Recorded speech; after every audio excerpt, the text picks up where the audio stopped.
to arrow down, which means, looking at the notes, we stay muted at 4 lights. Now there's 8 signal strength lights. If we have 4, we're still going to stay muted, that's at 50%. And short press to F, this is where we want to unmute it at 6 lights. So basically what this is saying is that the signal strength has to get to 75% on K-band before the signal will go from this quieter volume set by the secondary lever to the master volume. So when you're driving along and it picks up a weak signal, if that signal doesn't go past 75%, it won't even alert at full alarm at full volume and piss you off. So next one, G, is muting a K-band signal in the rear antenna. This also is very helpful. I personally will set it to on, which is arrow down. What that means is driving up to a petrol station, gas station for you guys in the US, you'll detect the K-band signal. It'll be a weak signal as long as it's under 6 lights, which is 75%. As long as it's under 6 lights in the signal strength, it won't come on full volume. It'll just be based on this secondary volume here, which I have it at ultra quiet. You can barely hear it, if at all. It only jumps into full volume if the signal strength gets above 75%. Now, let's say, for argument's sake, the petrol station, gas station is on the same side of the road as you. As you come up to it and the sensor is strong enough to go past 75%, yes, the Valentine is going to go into full volume, but as soon as you pass that petrol station and the signal is now detected in the rear antenna, it will, in this mode, automatically put the volume back down to this low volume. So again, without even having to touch the Valentine as you're driving along, it can cut down those false K-band signals really well. Okay, approaching the second false K-band. You can see it's alerting to it still, the front antenna. Only now that we've exceeded the strength threshold is the Valentine actually alerting at full volume. As soon as we pass, it automatically drops back down again. You can see it's the rear arrow is showing you once we've passed the source, it automatically cuts it down to the muted volume again. So that's K-band muted in the rear antenna. Now H is KU band. It's not used in Australia, New Zealand or the US, so we can pretty much leave it to default, which is off. If you're in Europe and you know that there's KU used in your area, then you would toggle this, change it to point to arrow down. J is pop. Pop mode is not used in Australia or New Zealand. It is obviously used in the US, hence the default setting pop on. In Australia, we're going to turn it to pop off, which is arrow down. U, now in the previous video I was encouraging Western Australian drivers to have Euro mode on, which obviously would have also apply to our European friends. However, I have found on a couple of instances the Multinova has not triggered an alert from the Valentine One when in Euro mode, which basically is telling me that the frequency of the Multinova has either deliberately or unintentionally drifted off frequency to a point that it's not in the narrow range scanned by the Valentine anymore. The second part to that is I believe there are some KA radars running in Western Australia at 34.7, which is Stalker, or 35.1, which is custom. So just to be safe, I'm recommending Western Australian drivers no longer use Euro mode turned on unless you've got another radar detector that's running the full KA scan, such as the 9500 CI. So we're going to leave this at Euro mode off. The only time you'd have it on is our European friends obviously would probably look at turning that on, but you don't want to have it on for New Zealand because you'll miss the stalkers over there, and I'm, as I said before, not recommending you have it on anymore for Western Australia. So we're going to leave that off. This last one here is the Euro X band, and again default setting is off. We don't need it in Australia, America or New Zealand, only if you're using Euro X band in Europe. So another press and we're back to the beginning again. So we've basically gone back to the start. It's showing you the software version, and you can toggle through, and all our settings that we changed are all stored in there. So basically just turn the unit off, and that's now saved those settings. So when we turn it back on again,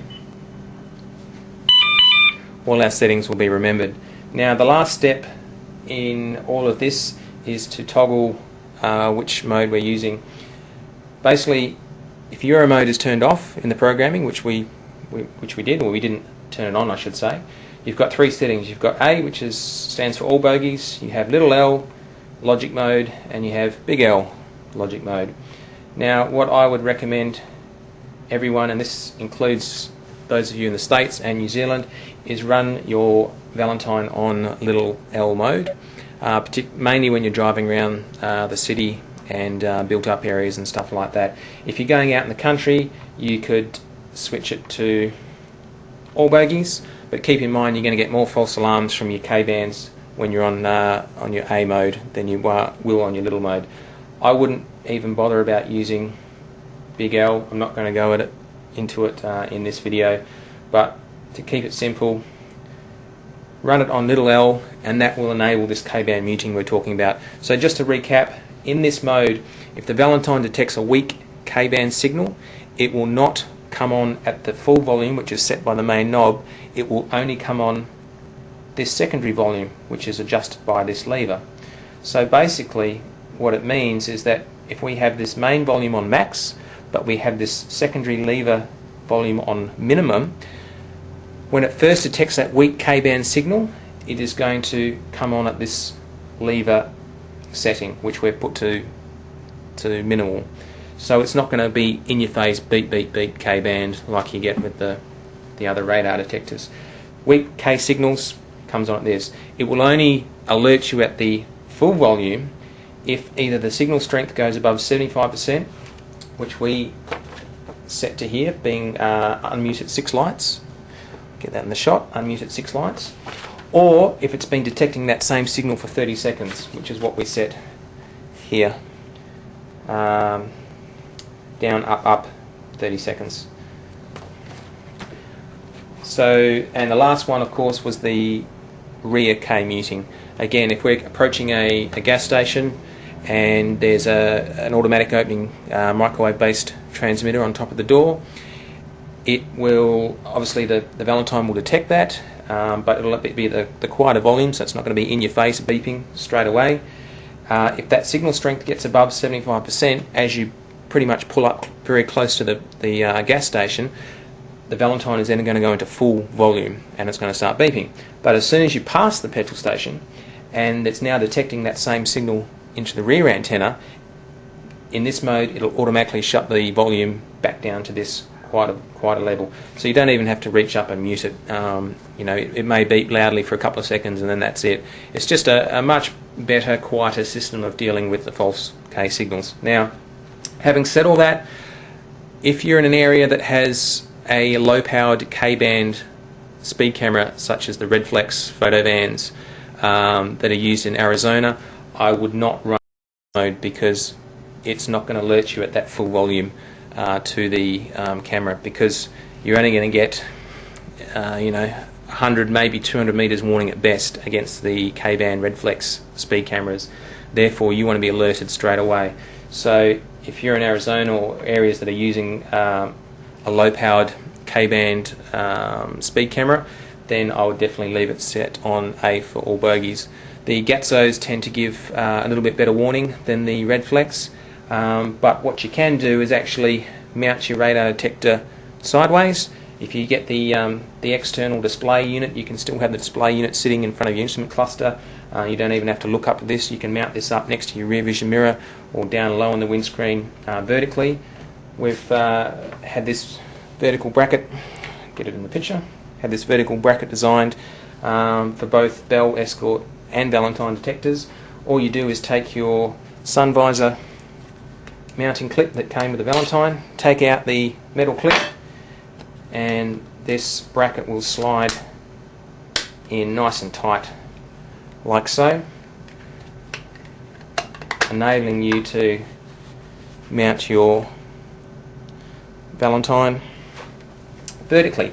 Now this will increase your detection of the Redflex